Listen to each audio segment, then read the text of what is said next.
Bitcoin just broke its all-time high, but how is that possible if the current price is 48K and the all-time high is $69,000? Well, that's just for the US.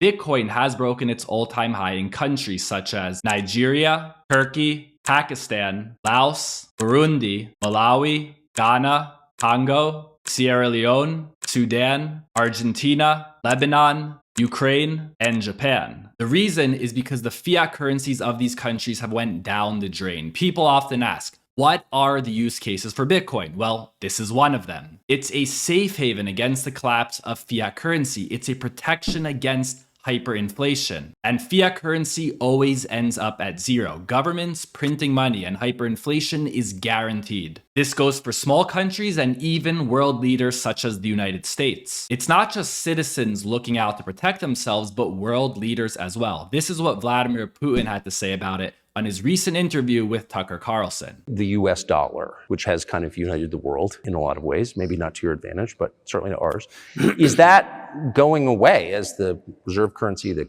universally accepted currency? How have sanctions, do you think, changed the dollar's place in the world?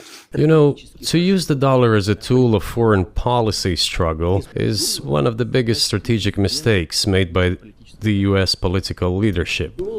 The dollar is the cornerstone of the United States power, but they won't stop printing. What does the debt of $33 trillion tell us about? As soon as the political leadership decided to use the US dollar as a tool of political struggle, a blow was dealt to this American power. I would not like to use any strong language, but it is a stupid thing to do and a grave mistake. Look at what is going on in the world. Even the United States allies are now downsizing their dollar reserves. Seeing this, everyone starts looking for ways to protect themselves.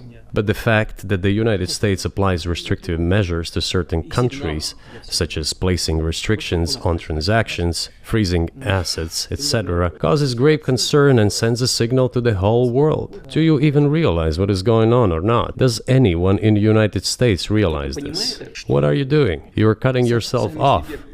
All experts say this. Ask any intelligent and thinking person in the United States what the dollar means for the US. You're killing it with your own hands. Fiat money is controlled by small groups of people, and small groups of people always end up printing more. Take the Roman Empire, for example, one of the most powerful nations ever, who used gold and silver for currency, good forms of money. Yet, they managed to debase their currency, which eventually led to the fall of the Roman Empire. Initially, Roman coins were made of pure precious metals such as silver and gold. Over time, Roman Empire began reducing the precious metal content in these coins and replacing it with cheaper metals such as copper and lead. This process of debasement was intended to create more money without increasing the actual value of the metals. The immediate effect was an increase in the money supply, which allowed the government to spend more. However, this led to inflation and the public lost confidence in the currency. This destroyed the purchasing power of the Roman currency, and eventually this led to economic difficulties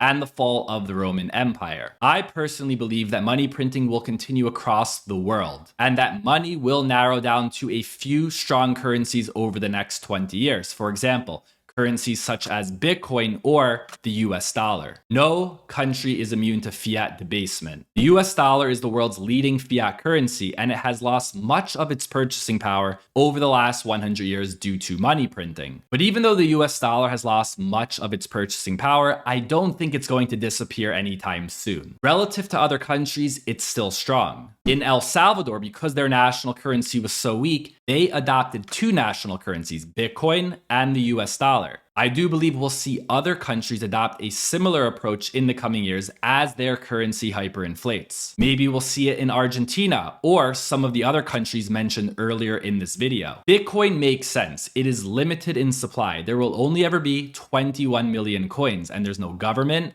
or party that can change the supply. So what's the lesson here? Stack sats and think long term.